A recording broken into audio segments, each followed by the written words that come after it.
Mbese muri mwe intambara ziva he n'intonganya ziva he? Ntibiva mu byo mwishimira bibi birwanira mu ngingo zanyu? Murararikira ariko ntacyo mubona, murica kandi mugira ishyari ariko ntimushobora kunguka, muratabara mukarwana nyamara ntimuhabwa kuko mudasaba, murasaba ntimuhabwe kuko musaba nabi mushaka kubyayisha irari ryanyu ribi. Reka ngusuhuze nshuti yanjye kandi muvandimwe wanjye, wowe wahisemo kuntega amatwi uyu munsi, ngushimira buryo ki udahwema kumva ibiganiro byacu umunsi ku wundi. Uyu munsi twaguteguriye ikiganiro kuri Zaburi igice cya mbere. Mu gutangira ndatangiza ikiganiro igitekerezo cy'umubyeyi n'umwana bagiye muri resitora.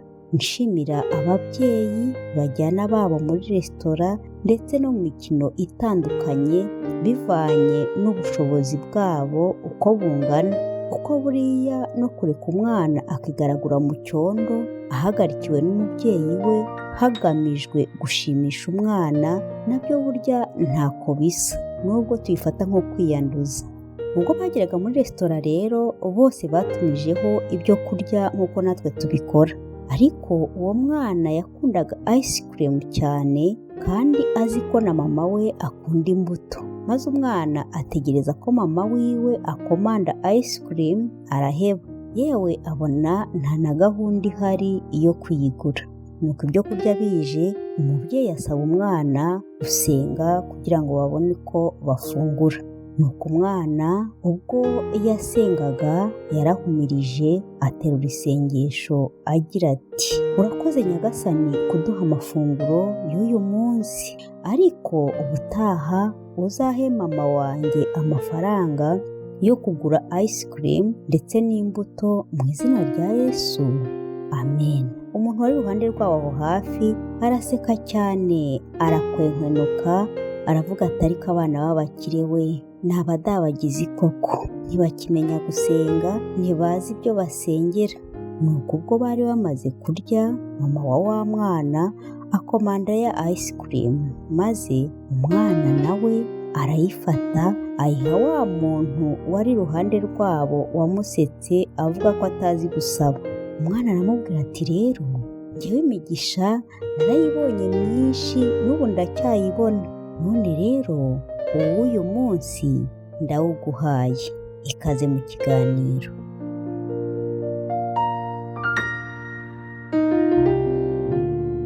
Mu gutangira twatangije isomo rigizwe n'ibibazo bigera muri 4 muri Yakobo igice cya 4 umurongo waho wa mbere. Ariko nubwo bimeze gutyo, uno munsi twe twahisemo kuganira kuri Zaburi igice cya mbere kigizwe n'imirongo 6 gusa. Bivugwa ko ari Zaburi abantu bakundaga kuvuga kugira ngo Uwiteka abarinde abagizi ba nabi mu buryo bw'amarozi. Mu yandi magambo, ni Zaburi yaririmbwaga ngo hirindwe abarozi n'amarozi. Ari nayo mpamvu mu gusoza iki kiganiro nahisemo kugusangiza ibice 5 by'abarozi n'ubwoko bw'uburozi tugomba guhora turirimbira iyi Zaburi igice cya mbere. Ntujye kure. Iyo Zaburi igice cya mbere iragira iti, hahirwa umuntu udakurikiza imigambi y'ababi, ntahagarare mu nzira y'abanyabyaha, ntiyicarane n'abakobanyi, ahubwo amategeko y'Uwiteka niyo yishimira, kandi amategeko ye niyo yibwira ku manywa na nijoro.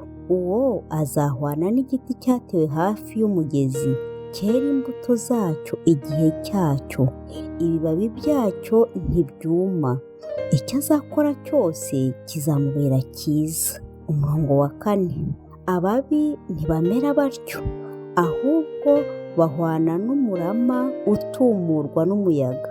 Nicyo gituma ababi bazatsindwa ku munsi w'amateka, n'abanyabyaha bazatsindirwa mu iteraniro ry'abakiranutsi. Nuko umurongo wa nyuma uragira uti, kuko Uwiteka azi inzira y'abakiranutsi, ariko inzira y'ababi izarimbuka. Amen.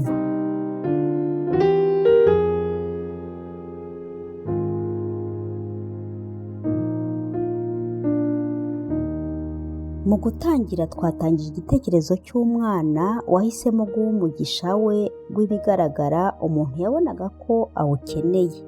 Ariko umunyarwanda mu bwenge bwinshi yaciye umugani avuga ko aho ubutunzi bw'umuntu buri ari naho burya ubwenge bwe buba buri. Nakwibaza cyangwa se nawe nkakubaza nti se wowe ubutunzi bwawe buri hehe? Wakwemera guhara umugisha wawe ukawuha mugenzi wawe? Cyangwa se ubonye uko umunyaga n'umugisha yari yifitiye wawitwarira?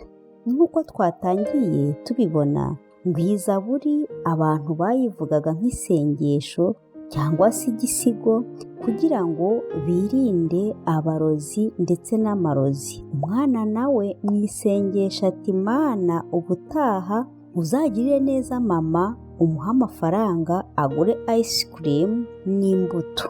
Aha twavuga ko umwana yasabye ibihuye n'ibyo yifuzaga cyangwa se ibyo yakundaga.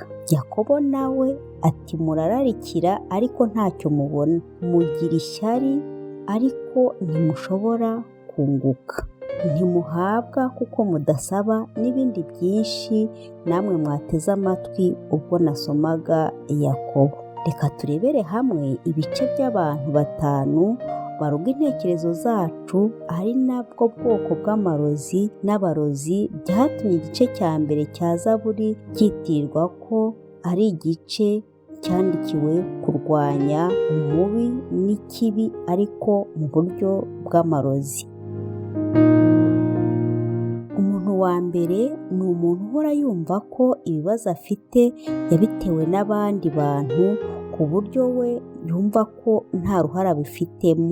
Mu buzima tubamo umunsi ku wundi, Uwiteka yaduhaye ubushobozi 100% bwo guhitamo, bwo kumenya ikibi ndetse n'icyiza. Biratangaje rero kubona wicara iteka ukumva ko ibibazo ufite wabitewe n'abandi bantu cyangwa se ubiterwa na shitani cyangwa amadayimoni, umwana wabyaye, umubyeyi wawe, umuvandimwe wawe, umukoresha wawe n'abandi bose wumva. Wowe ubwawe wakagombye kumenya uruhare rwawe mu byakubayeho ukabikosora, bityo ugatandukana burundu no guhora wumva ko abandi ari bo babi wowe uri mwiza. Uwo muntu rero kubana nawe igihe kirekire agera akakwanduza iyo migirire, ukitakariza icyizere, nawe ugahora ubona ko koko abandi bantu ari bo bagushyira mu bibazo uba wagize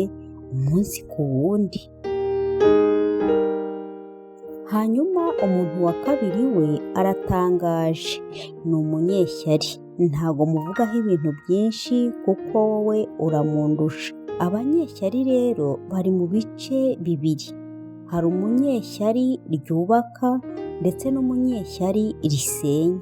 Umunyeshyari ryubaka rero burya nawe ku ruhande rumwe nubwo arwana no kugera ku byo wagezeho, ariko burya ashobora kubigeraho yangije byinshi, yaba kuri wowe cyangwa se kuri bagenzi bawe. Hanyuma umunyeshyari risenya nawe ni uwo kuvugira iriya Zaburi cyane, kuko we niyo mugendana uba ugendana n'umwuka mubi. Umuntu wa gatatu ni umuntu uhora ashaka kugushyira hasi. Aba akenshi tubasanga mu miryango yacu, mu midugudu dutuyemo, mu rungano rwacu, yewe no mu nshuti zacu za buri munsi. Ibyo uvuze byose akagukwena, akaguseka ku buryo uciririka ukiyanga ubwawe, ukumva ko ntaho wakigeza, cyangwa se ukumva ko igitekerezo cyawe ubwawe giciriritse. Bigatuma rero kugira ngo ugire icyo ugeraho bitagukundira kubera impamvu yo guhora wumva washyizwe hasi. Umuntu wa kane ni umuntu uhorana gushidikanya, udafata umwanzuro, ibintu byose ari woya, akagushishikariza nawe kutagira icyo wikorera, ati nanjye narabigerageje birananira, ntabwo ari wowe wabishobora. Ibyo bigatuma udatera intambwe runaka, bityo ugahora wizengurukaho nk'uruziga, kandi n'Imana ubwayo idusaba gutera byibuze intambwe imwe, izindi 99 ikaziduterera. Umuntu wa gatanu rero ari nawe wa nyuma ni umuntu w'indyarya, umuntu ukwereka ko muri kumwe ndetse akakwereka ko muri kumwe cyane kandi mutari kumwe, akakugurisha kuri bagenzi be,